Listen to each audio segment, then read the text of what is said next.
Welcome back. मैं लवकेश सहाय आपका एक बार फिर स्वागत करता हूं आपके अपने यूट्यूब चैनल पर। ये आपकी CDP क्लास है और ये प्रीवियस वीडियो का लास्ट क्वेश्चन था। तो चलिए स्टार्ट करते हैं एक बार फिर अपने फर्स्ट क्वेश्चन से। आपका पहला क्वेश्चन है, एक बच्चा अपनी मातृभाषा सीख रहा है, वह दूसरा बच्चा वही भाषा द्वितीय भाषा के रूप में सीख रहा है। दोनों निम्नलिखित में से कौन सी समान प्रकार की त्रुटियां कर सकते हैं?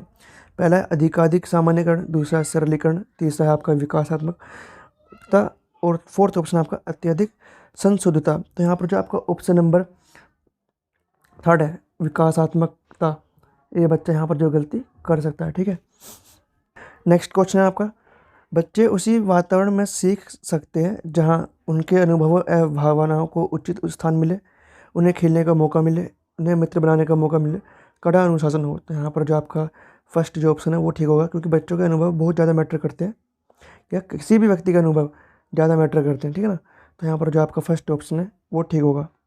नेक्स्ट क्वेश्चन है आपका, निम्न में से कौन सा स्टर्नबर्ग का बुद्धि का त्रिस्तरीय सिद्धांत का एक रूप है?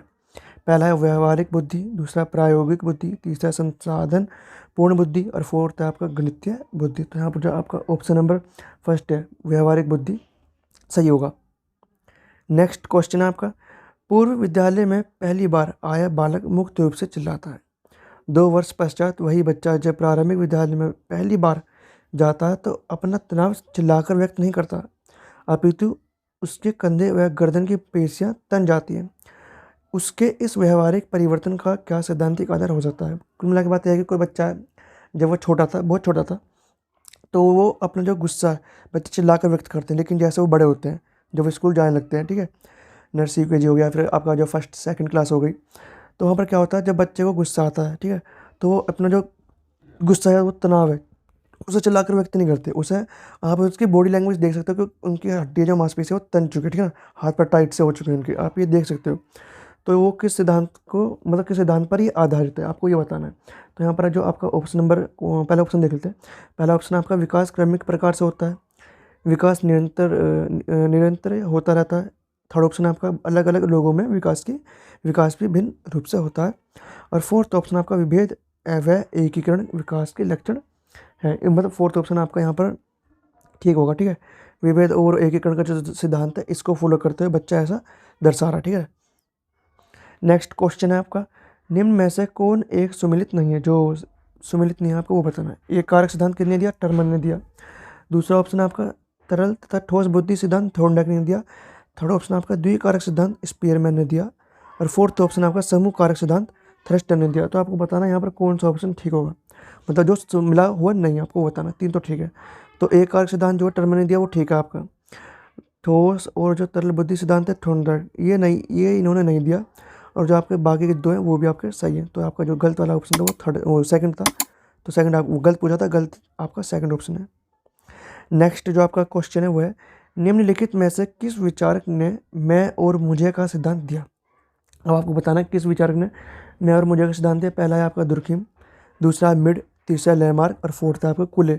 तो ये सिद्धांत दिया था मैं और मुझे का सिद्धांत, ये दिया था मिड ने, ये दिया था आपके मिड ने। ठीक है, तो यहाँ पर आपको जो सेकंड ऑप्शन है वो ठीक होगा। जैसे ये कोई सी भी कोटेशन होगी कि थॉर्नडाइक ने ये बोला, थर्स्ट ने ये बोला, दुर्खिम ने बोला, ठीक है ना, कोलबर्ग ने ये बोला, ये आपको याद रखनी है, ठीक है ना, जिससे आप वहाँ जाकर गलती ना करें।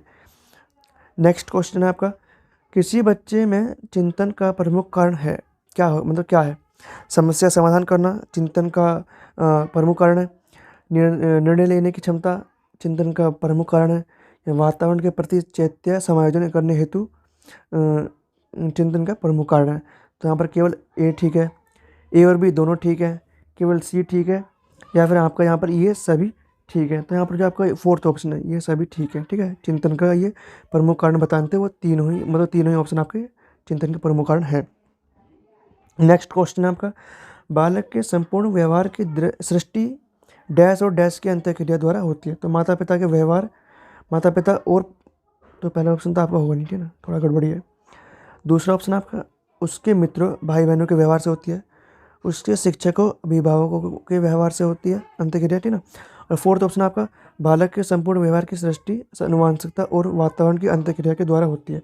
तो यहाँ पर जो आपका फोर्थ ऑप्शन है वो यहाँ पर आपका ठीक होगा। ठीक है, नेक्स्ट क्वेश्चन आपका, राज्य स्तर की एक एकल गायन प्रतियोगिता के लिए विद्यार्थियों को विद्यार्थियों को तैयार करते समय एक विद्यालय लड़कियों को वरीयता देता है, यह दर्शाता है क्या? लैंगिक पूर्वाग्रह को यह चीज़ दर्शा रही है। ठीक है, तो यहाँ पर जो आपका थर्ड ऑप्शन है वो ठीक होगा। नेक्स्ट जो आपका क्वेश्चन है वो है, बाल मनोविज्ञान का अध्ययन निम्नलिखित में से किसके लिए सर्वाधिक आवश्यक है? माध्यमिक शिक्षक के लिए आवश्यक है, विश्वविद्यालय के शिक्षक के लिए आवश्यक है, प्राथमिक स्तर के लिए आवश्यक है, फिर सभी के लिए आवश्यक है। तो आपको बताना यहाँ पर आपका ऑप्शन नंबर कौन सा ठीक होगा।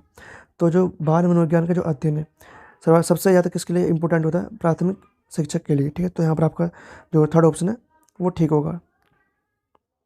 नेक्स्ट जो आपका क्वेश्चन है वो है, आजकल बुद्धि परीक्षण का उपयोग शिक्षा जगत में हो रहा है, बुद्धि परीक्षण का निम्नलिखित में से कौन सा उपयोग बालक के विकास के दृष्टिकोण से सही नहीं है? 3 सही है, 1 नहीं सही, आपको वो बताना जो सही नहीं है।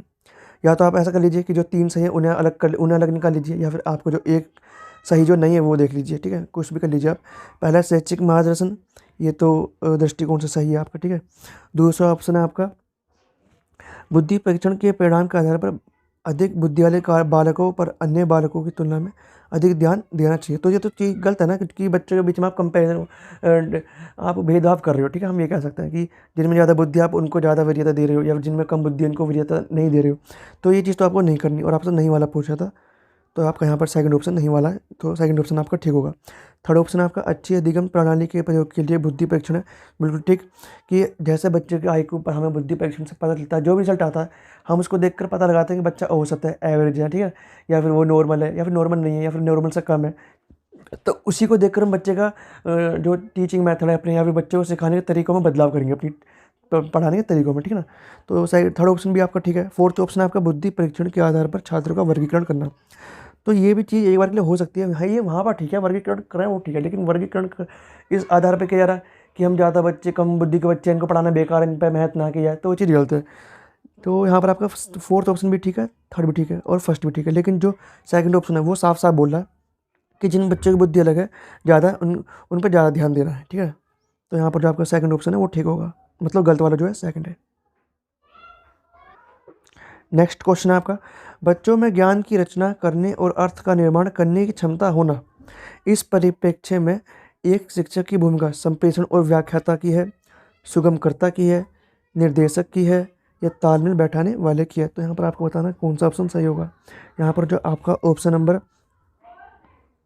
थर्ड है, निर्देशक की है भूमिका है, मतलब टीचर की, वो ठीक होगा। ठीक है ना।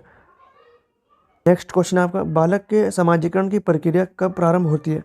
तो आपको बताना है, पहला ऑप्शन है जन्म से 3 वर्ष के बाद, जन्म से ही स्टार्ट हो जाती है, किशोरावस्था में स्टार्ट होती है, वयस्क होने के बाद होती है, तो थर्ड ऑप्शन है।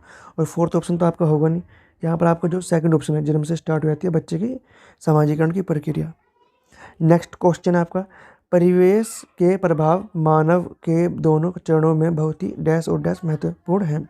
सामाजिक और आर्थिक में महत्वपूर्ण है, समाज और विद्यालय में शिक्षा के लिए महत्वपूर्ण है, प्रसव पूर्व और प्रसव के उपरांत महत्वपूर्ण है, परिवार विद्यालय में विकास के लिए महत्वपूर्ण है। तो यहाँ पर जो आपका 84वां क्वेश्चन है आपका, 284वां, उसका ऑप्शन नंबर जो थर्ड है, प्रसव और प्रसव के उपरांत, कि आपका ऑप्शन यहाँ पर ठीक होगा। ठीक है, तो जो फाइनल क्वेश्चन है इस वीडियो का वो है आपका, बुद्धि का एक कारक सिद्धांत निम्नलिखित में से किसने दिया? आपको बताना, बिने ने दिया, टर्मर ने दिया, गार्डनर ने दिया, या फिर किम्बल यंग ने दिया? तो यहाँ पर जो आपको ऑप्शन नंबर फर्स्ट है, बिने ने दिया बुद्धि का एक कारक सिद्धांत। तो आज इस वीडियो में हमने आपके जो चाइल्ड डेवलपमेंट है उनके 15 क्वेश्चन करे हैं। यदि आप किसी भी टीचिंग एग्जाम की तैयारी कर रहे हैं तो हमारे चैनल को सब्सक्राइब करें, ताकि आप उस पर्टिकुलर एग्जाम में, खासकर चाइल्ड डेवलपमेंट में ज़्यादा से ज़्यादा स्कोर कर सकें। इसी के साथ मैंने इस चैनल पर आपके हिंदी पैडागोजी, EVS पैडागोजी और मैथ पैडागोजी की जो क्लास है उनकी वो भी अपलोड कर रहा हूँ। यदि आपने वो वीडियोस नहीं देखे हैं तो उन्हें भी जाकर जरूर देखें, ताकि आप और जो सब्जेक्ट में उनमें भी ज़्यादा स्कोर कर सकें। तो चलिए मिलते हैं नेक्स्ट वीडियो में।